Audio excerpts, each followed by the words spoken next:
그러면 오늘의 마지막 파트로 드디어 우리 아이들 그럼 오늘 지원 어떻게 해주면 될까?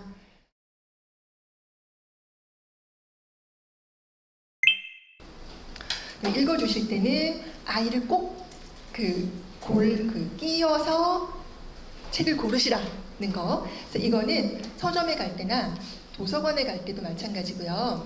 또 그날 읽을 책을 고르시잖아요. 보통 우리 잠자기 전에 책 읽는 거는 우리나라에서 굉장히 지금 일반화되어 있는데, 그럴 때 읽을 책을 고르는 거, 여기에 아이를 최대한 많이 개입시키시라는 겁니다. 그런 아이들이 읽기 동기가 더 커지고 점점 떨어지지 않은 채로 유지가 돼요. 이럴 때 조금 약간 뭐라 그러죠? 꿍꿍이 그런 게 좀 필요해요. 아이가 무슨 뽀로로 책만 고르려고 한다, 스티커 책만 고르려고 한다, 그래도 저는 권하는데 서점에 가서 이렇게 특히 사주실 때 아이가 원하는 거 한 권은 꼭 사주시라고 말씀드려요. 그게 그렇게 아이한테 해가 되지 않아요. 그리고 나이가 들어가는 내내 그런 것만 고르지도 않아요. 잠깐이에요. 그러니까 그냥 6,000원, 9,000원 내가 쓰고 만다 이 생각으로 서점에서 고른 거는 무조건 아이한테 하나씩은 꼭 사주세요. 대신에 아이가 그쪽만 관심 있다 이럴 경우는 그래, 그러면 우리 누구누구가 고른 거 그거 사기로 하고, 엄마가 누구누구 위해서 고르는 책은 오늘 이걸로 할래. 그래서 그런 식으로 같이 골라오시고, 도서관에 가서 빌리실 때도 이제 몇 권씩은 빌리시잖아요. 그럴 때 아이가 고른 책도 반반 있도록 하시는 게 이 아이의 책임감과 읽기 동기를 이렇게 높여주는 방법이고요. 또 그날 읽을 책도 제일 좋은 거는 이제 한 권 한 권 고르는 거예요. 아니면 그날 읽을 책 한 권만 한다. 전 정말 한 권이라도 충분하거든요. 그럴 때 아이가 골라오게 하는 거, 그게 굉장히 좋습니다. 그래서 내 마음이 이만큼 앞서더라도 오늘은 이거 읽자 이렇게 하기보다는 약간 유도하는 거 있잖아요. 그러니까 눈앞에 이렇게 턱 놓거나 먼저 보시면서 막 웃으시거나 어떤 페이지를 이렇게 열어두세요. 아이 눈에 걸리게.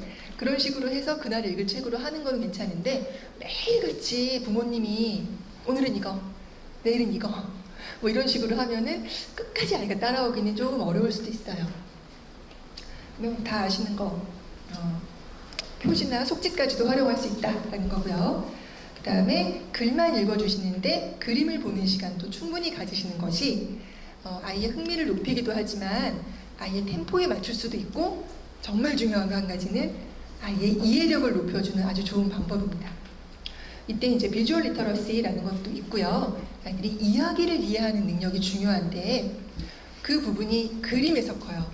왜냐하면 그림책이라는 것, 특히 아주 잘 설계된 높은 퀄러티의 그림책의 경우는 글이 하는 역할이 따로 있고 그림이 하는 역할이 따로 있어요. 근데 아이들은 자연스럽게 자기가 들을 수 있는 걸 들으면서 눈으로는 그림을 충분히 감상을 하는데, 거기에만도 수많은 정보가 있고 기승전결이 있고 순서가 있고 그렇습니다. 그래서 그 경험을 많이 한 아이들이 이해력이 좋아요. 그래서 거꾸로 아주 어릴 때 한글을 깨친 아이들은요, 자꾸 어른처럼 눈이 문장으로 가거든요. 그 문장만 보느라고 그림을 너무 일찌감치부터 놓치면 바로 그 부분이 손해가 생기는 거예요. 그래서 아이들은 잘 만들어진 그림책의 그림을 충분히 볼 그런 경험이 필요합니다. 그리고 제가 이제 반복 강조했었는데 어른들한테는 좀 지겹고 힘들잖아요. 그럴 때 좋은 방법이 그림책 한 권을 다양하게 읽는 거예요. 그래서 이거는 이제 전문적인 유아 교사들이 배우고 나서 쓰는 방법인데, 어떤 날은 그냥 그림만 보시고 끝, 처음 볼 때는 그래도 돼요. 그 다음에는 그냥 드라이하게 문장 한번 쭉 읽어주시는 것도 괜찮고요. 근데 그러다가 어떤 날은 거기에 좀 재미를 더해서 읽는 거예요. 어떤 소리를 더해서 읽는다거나 어떤 단어만 나오면 같이 박수 치는 걸 한다던가, 그러니까 듣는 거를 더 강조하는 거죠. 이 책은 색깔을 강조했네, 이 책에는 존댓말이 많이 나오네, 이런 표현을 좀 잡아보시면 그날은 그런 방식으로만 읽으셔도 되고요. 저희는 그거를 약간 유머러스하게, 코믹하게 바꿔서 읽는 것도 되게 많이 했어요. 그럼 막 아이들이 뒤집어지거든요. 그런 것도 좋고, 정말 익숙해진 책이면 아이가 거의 문장을 외우고 있는 책도 있을 거예요. 그런 문장은 아이가 해보게 하는 것이 정말 좋은 게, 그때 애들은 자기가 이제 인스턴트 리더라 그러거든요. 무슨 뜻이냐면은 인스턴트니까 약간 이렇게 사기라는 그런 의미도 있지만 즉각적인 독자란 뜻이에요. 내가 글자를 알아보고 읽은 게 아닌데 나 읽는 사람 같아 라는 느낌을 주는 거거든요. 그래서 왜 반복되는 문구가 계속 나오는 책 있잖아요. 그것만 아이가 해보게 하시는 거, 이런 것도 좋은 방법이에요. 또 어떤 날은 저희 남편은 뭐 사투리를 읽어준 날도 있어요. 그러면 또 되게 재밌어 하거든요. 그래서 그런 데서 좀 자유스러워지시는 게 좋은 전략입니다. 그리고 뭐 모두 소화해야 한다, 이런 게 바로 이제 처음부터 끝까지 읽어야 한다, 내지는 작가가 쓴 건데 거기 있는 모든 문장을 똑같이 읽어야지 라고 하는 그런 강박이에요. 그래서 거기서 벗어나셔도 된다라는 거. 그러니까 저는 그 외국에 잠깐 있을 때 도서관에서 책 엄청 이제 빌려다 놓고 아이랑 보면은 영어로 써 있잖아요. 근데 그거를 굳이 영어로 읽어주지 않았어요. 뭐 쉬운 문장은 뭐 그냥 뜻 알잖아요 우리. 그렇게 읽어줘도 되고, 아니면 조금 긴 내용 같은 거는 부모가 5분 정도만 미리 보고 나면 내용 파악이 되니까 그걸 그냥 저만의 한국어로 만들어서 마치 내가 작가가 된 듯이 아이한테 읽어줬어요. 그러니까 그때 아이가 얻었던 그 인상은 뭐냐 하면, 아, 책이라는 거는 거기 있는 이야기를 내가 이해하는 거야. 이거를 보면서 내가 꼭 영어 공부를 하거나 글자를 배우거나 그런 게 아니야 라는 생각을 더 이제 하게 됐어요. 근데 결과적으로 그게 훨씬 좋더라고요. 나중에 뭐 영어에 대해서도 궁금하실 수 있을 텐데, 그래서 어떤 날은 좀 쉬운 문장일 때는 영어로도 읽어주고, 대신에 영어 한번 해준 다음에 이해가 안 가는 것 같은 문장인데 할 때 한국말로 바로 해주고, 이런 식으로 하면은 아주 자연스럽게 그 두 가지 언어를 그 이제 노출돼서 할 수가 있는데, 이거 영어 책도 똑같이 너무 공부식으로 이제 하시면 아이들이 눈치를 딱 채요. 야, 요거 나보고 영어 배우라는 뜻이구나. 이제 이렇게 알면서 좋아하는 일부 아이들을 빼고는 점점 뭐 나 영어책 안 읽어, 뭐 한글책 막 이러면서 확 그 편식을 해요. 그렇게 되지 않게 하는 접근이 좋겠죠. 그리고 일단 천천히 여유 있게, 우리가 이제 막 빨리 불 끄고 재워야 되고 막 이러니까 이렇게가 잘 안 되는데, 네, 조금만 여유를 좀 가지시면 이 시간이 훨씬 더 의미 있어질 수가 있습니다. 그래서 3권 읽으실 거 그냥 한 권만 읽으세요. 그리고 15분이면 좋지만 10분도 괜찮아요. 그 정도 시간. 근데 우리 가끔 읽을 때 막 5분 이내 이렇게 끝나버리잖아요. 그러면 이 책을 충분히 즐기거나 내 걸로 만들 수 있는 시간이 좀 빈약해지는 면이 있으니까 아쉽습니다. 그 다음에는 이제 때때로 목소리에 약간의 변화, 또 약간의 몸짓, 이런 것도 좀 섞어보시면 좋다라는 건데, 그렇다고 나 동화 구현은 못하는데 이런 걱정까지 하실 필요는 없어요. 그냥 엄마 목소리, 아빠 목소리 자연스럽게, 그러나 이제 등장인물의 그 목소리만 서로 조금 구별 가게, 그 정도면 됩니다. 그리고 주로 아빠들이 저는 진짜 책 못 읽어요. 그래서 애도 싫어하고 부인이 나보고 읽지 말래요. 이런 분들도 많으시더라고요.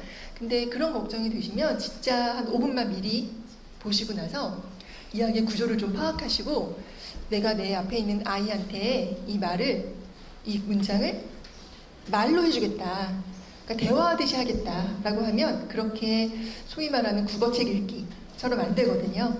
그런 식으로 하시면 되고, 그 다음에 그 결론은 뭐냐? 결론부터 말씀드리면, 그림책을 많이 읽어주시라고 하는 이유는 꼭 거기 써있는 좋은 문장 때문이 아니에요. 그 이외의 말 때문입니다. 그래서 이런 거랑 관련된 수많은 연구 결과들을 다 요약해보면 한결같이 똑같아요. 그림책을 읽어줄 때 부모와 아이 간에 얼마나 대화가 많이 이루어지느냐, 근데 그 대화의 질이 얼마나 높으냐, 여기에 따라 아이들의 문해력 바탕이 달라진다는 겁니다. 그래서 그러기 위해서는 책 읽어주고 그 지문만 이렇게 싹 끝내는 게 다가 아니라는 얘기고, 말이 많아야 되는 건데요.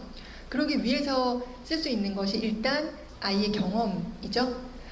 어디 가본 곳, 아이가 좋아하는 뭐 놀이, 그 다음에 전에 읽었던 책, 이런 것들을 이 책을 읽어줄 때 다 끄집어내가지고 자꾸 말할 수 있으면 좋다라는 거고요. 그 다음에 질문인데, 이제 흔히 질문 중요합니다라고 엄청 강조를 했더니 다들 그러니까 이해력 테스트를 많이 하세요. 이거 왜 그런 거였지? 뭐 얘 뭐 했지? 막 이렇게 물어보세요. 굉장히 날카로운 목소리로. 그러면 아이들이 우리 엄마지만 쫄아요. 그래서 아니 이 엄마가 책만 앞에 있으면 왜 이러지? 이렇게 되거든요. 그래서 점점점 그 시간을 좋아하지 않게 돼요. 자기도 모르게 나는 무서운 선생님 앞에 있는 학생이 돼버리는 거예요. 그래서 그런 식의 이해력 테스트는 정말 가끔 가다가 한 번이면 충분합니다. 그러니까 이 아이가 제대로 잘 크고 있나 정도 궁금하실 때 그냥 이렇게 약간 능청 떨면서 부드럽게 마치 그걸 물어보는 게 아닌 듯이 물어보는 정도면 되는 거지 정답으로 탁탁 내야 되는 질문을 특히 유아기 때는 절대로 안 하시는 게 좋아요. 그렇게 안 해도 저런 경험 살려서 하는 내용이라던가 아이의 느낌을 묻는 질문이라던가 이런 질문 얼마든지 할 수 있거든요. 그럴수록 더 고차원의 그 대화가 이루어져요.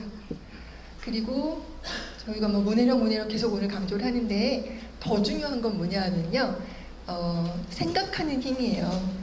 그 문해력은 결국 생각하는 힘을 바탕으로 해서 어려운 글도 이해하고 멋진 글도 쓰게 만드는 거거든요. 근데 진짜 요새 아이들한테 걱정되는 게 그 생각하는 힘이에요. 뭐 아주 어릴 때부터 별거 다 배웁니다. 뭐 여기저기 다니고요. 근데 오히려 그 시간에 쳇바퀴에 쫓기고 본인의 동기가 아닌 어른의 희망에 따라 그것들을 배우다가 지친 나머지 본인이 스스로 생각하는 것을 피하고 싫어하는 아이들이 되어 있어요. 제가 이거 판단하는 거는 한 초등 5, 6학년이면 확실하게 가능하고요. 더 빨리 그런 경우들도 많이 있습니다. 좀 정도가 지나친 아이는. 그래서 아이들한테 너무 과한 학습, 특히 선행학습 이거에 길들여지게 하시면 득보다 실이 몇 배 큽니다. 그거는 정말 부모로서 어떻게 보면 아이의 삶 자체를 망치는 일이라고까지 제가 말씀드릴 수가 있어요. 그래서 그런 사고력, 그러니까 생각하는 기회가 많고 특히나 그게 시험 보듯이가 아니라 진짜 의미 있게 내가 생각해 볼 만한 상황이어야 크는 거거든요. 그래서 책 읽어주실 때 이제 그런 시간을 많이 가져주시면 좋겠습니다. 그리고 아이가 생뚱맞은 질문도 하고 이상한 말도 하고 막 그래요, 어릴 때. 근데 그게 이제 부모 눈에 좀 마음에 안 들 수가 있어요. 아, 얘는 내 리듬에 따라와줘야 되는데 왜 자꾸 삼천포로 빠지지? 이게 싫다는 얘기인가? 이해가 안 됐다는 얘기인가? 또는 왜 이렇게 애가 하는 질문은 말도 안 되지? 막 이런 생각을 하시면서 조급해지실 수가 있는데 어리기 때문에 그런 거예요. 이거를 그 아이 또래의 다른 아이들까지 같이 보시면 대번에 인식이 되실 거예요. 아, 얘네들 다 그렇구나 이렇게. 근데 우리 아이만 놓고 보니까 얘 말 이상한 것 같거든요. 근데 그 아이 스스로의 어떤 고유한 생각과 템포 이런 부분을 인정해 주시는 게 일단 먼저입니다. 그리고 모든 경우는 다 케이스 바이 케이스예요. 여기 있는 그 부모님들의 아이들은 다 달라요. 그래서 어떤 아이는 이런 걸 좋아하고 어떤 아이는 싫어해요. 그래서 제가 오늘 뭐 이런 거 추천드린다고 해서 그게 꼭 우리 아이한테 100% 맞는 거다라고 보실 필요는 없고 그 아이가 어떤 걸 좋아하고 어떤 스타일의 아이냐 우리는 좀 맞춰야 해요. 그 기질이란 거는 정말 어쩔 수 없이 타고나는 거라서 우리가 바꾸기가 참 힘듭니다. 그래서 인정할 건 인정하자. 그래서 거기에 맞춰서 좀 피드백을 해주면 됐다는 거고요. 그 당신의 문해력 때 요한편에서 강조를 했듯이 그림책을 가지고 이제 가끔 말놀이를 해보는 거 이제 그런 게 굉장히 좋습니다. 다양한 방법은 이제 아직도 무료로 보실 수 있으니까 보시면 되겠고요. 그리고 그림책 가지고 어떤 날은 독후 활동 같은 것도 해보시면 좋은데 그거에 부담 많이 느끼시잖아요. 근데 한 수십 편 읽었을 때 한 권 정도의 비율이면 충분해요. 뭐 한 달에 한 번, 두 달에 한 번도 좋아요. 그러니까 이 책은 이거 꼭 하고 넘어갔으면 좋겠어 라는 생각이 들 때만 하시면 되는데 모든 책을 가지고 다 그걸 하려고 하잖아요. 그럼 부모님도 아이도 역시 지쳐요. 그래서 애들이 되게 많이 하는 그런 말이 있어요. 야, 읽지 마. 읽으면 뭐 해야 돼? 막 이렇게 생각하거든요. 그거 되게 안 좋은 거예요. 그냥 아무 부담 없이 읽는 경험이 더 많아야 돼요. 그래서 괜히 스트레스 받지 마시고 어떤 책은 이거 보니까 야, 된장찌개 진짜 먹고 싶다 이런 날은 같이 끓여보시고 어떤 날은 이거 보니까 경복궁이라는 데 한번 가고 싶은데 한번 같이 가시고 그러니까 그런 정도면 충분하다라는 거예요.